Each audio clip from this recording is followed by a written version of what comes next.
Hello, I'm Dan Kenny, and I would like to share some reflections about my journey. The photos show about DeKalb County Community Gardens, which I founded as part of my journey and what currently takes up most of my time. The photos are my beliefs in action. I was born into a farming family. My father was a sharecropping farmer who never owned his own land, always a renter, and always sharing some of his crop with the landlord. He was one of 16 children, and his father, my grandfather, was also a sharecropping farmer. My father did not get any formal schooling beyond the age of 12. My mother grew up living most of her childhood in a tent with a dirt floor. She had 7 brothers and sisters. Her father was a farmhand, never had his own farm. She did not advance beyond 6th grade. Growing up on a farm had a profound impact on my life and on the development of my values and long days spent outdoors on my own with my dog Tuffy as my main companion. I grew up surrounded by nature. I learned early that I was just one small part of a large whole. I remember running to the edge of a field to watch the migrating geese. I, too, I was too young to know where they were headed or where they came from, but I knew something big was beyond our farmyard. As I got older, what I learned intuitively growing up began to take on meaning, and I developed a fuller understanding of how all of creation is interconnected, what we in the UU call the interdependent web of existence.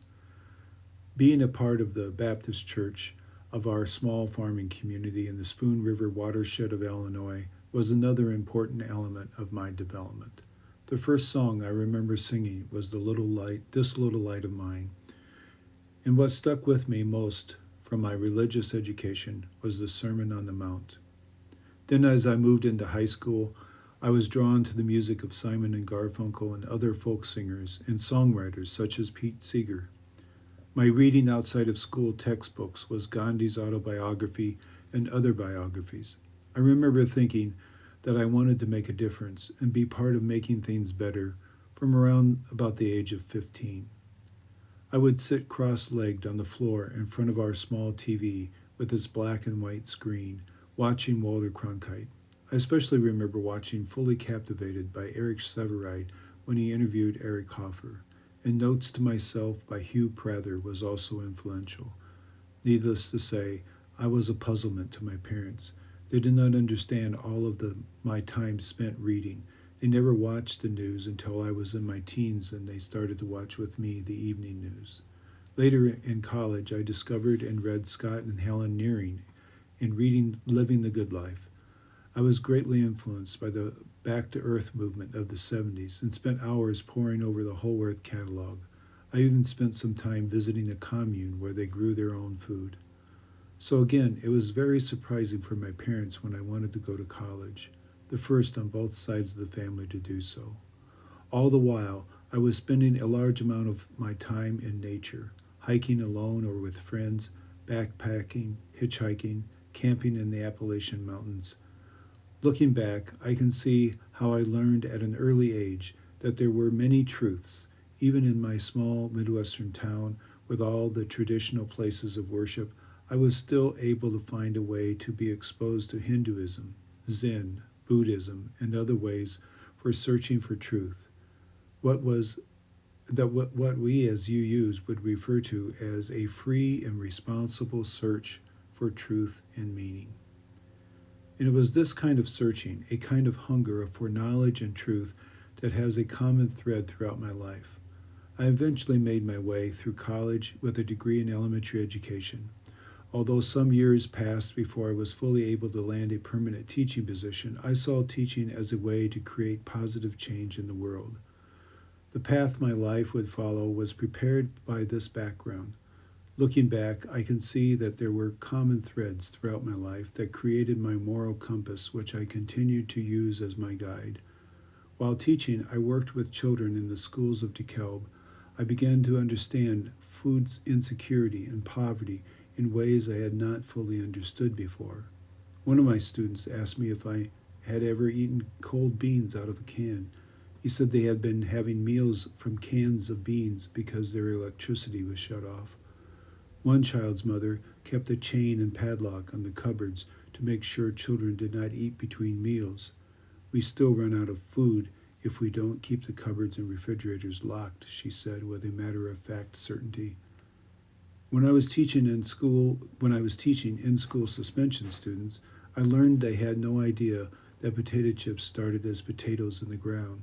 They had parents who were part of a gang, and they believed that they would be blessed into the gang someday. It was during this time that I started to question why in the Midwest, in this part of Illinois where we have some of the best soil in the world, do we have children who are going to bed hungry? Why are our children so far removed from nature and the land which I felt so connected to? Then I began to read more of Wendell Berry and moved beyond his Unsettling of America. I volunteered at a food pantry and watched as people formed long lines to get dented cans and ragged boxes of highly processed foods that had little nutritional value and were high in salt and fats, actually causing them to be sick. During this time, I was also attending peace demonstrations. The war in Iraq was in progress, and also attending huge demonstrations in support of the Dreamers Act. I would go to Chicago, New York City, Washington, D.C., to march with thousands of others, sometimes even hundreds of thousands, yet little change was happening. With all of this rolling around in my head, getting mixed in with all the reading and all the experiences that had come before in my life, and the idea began to form in my mind, an idea to form a community garden network that was countywide. It would be a way to provide healthy food for people while also providing education about where food comes from. It would allow people who were struggling to make ends meet to have the same dignity and worth as everyone else who were going to grocery stores for their healthy, nutritious food. What we, as you use, refer to as the inherent worth and dignity of every person. It would be a local effort, providing for local needs and providing positive change on the local level. For me, the large demonstrations meet a certain need, but it is not where real change occurs. It is getting involved in your own local community. And if each community creates positive change of its own, soon it begins to bend the arc of the moral universe toward justice. So I planned a public presentation, and using social media and local media, advertised a community garden presentation as well as a planning meeting. This was in March of 2012. We had 12 people attend, and 6 stayed for the planning meeting. From there, DeKalb County Community Gardens was launched. The next planning meeting, we were up to 10, and the next 16, and so on as we expanded. We started with 7 garden locations our first year, continued to grow until now we have established over 58 community, school, church, and hospital gardens all across the county. As you can see by the photos, we have continued to follow the need, keeping justice, equity, compassion, and human relations as one of our core values. DCCG has grown into a full community grassroots organization serving over 200 households a week. DCCG now has a mobile food pantry program we call the Grow-Mobile, which meets community food needs with 2 refrigerated trucks. In partnership with our local food bank, we now distribute food year-round. Since our beginning in the total, DeKalb County Community Gardens has distributed over 2 million pounds of food.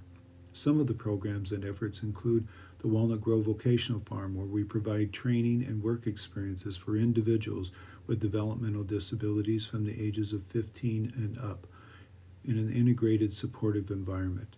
This also serves as a social enterprise operation selling plants wholesale and retail.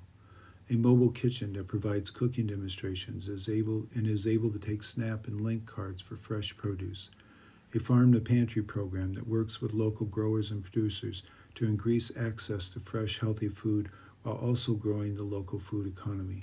The Genoa Area Community Food Hub that provides a food pantry along with commercial, shared-use kitchen and pay-as-you're-able cafe.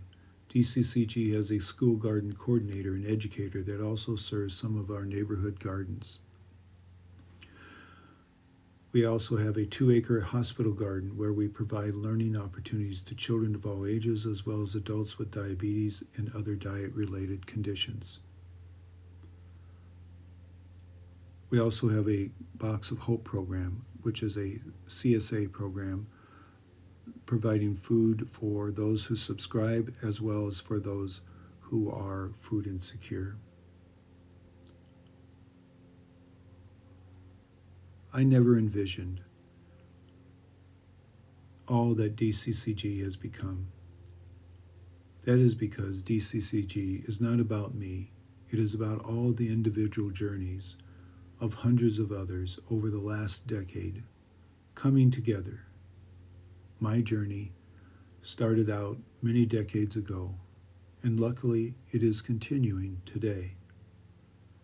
My path has crossed hundreds of others, and through it all, the essential values and morals learned and grown over the years remains a guiding force in my daily actions. Thank you for letting me share my journey with you. Hopefully it has been of some value to you and will be of value to you as you travel along your own path.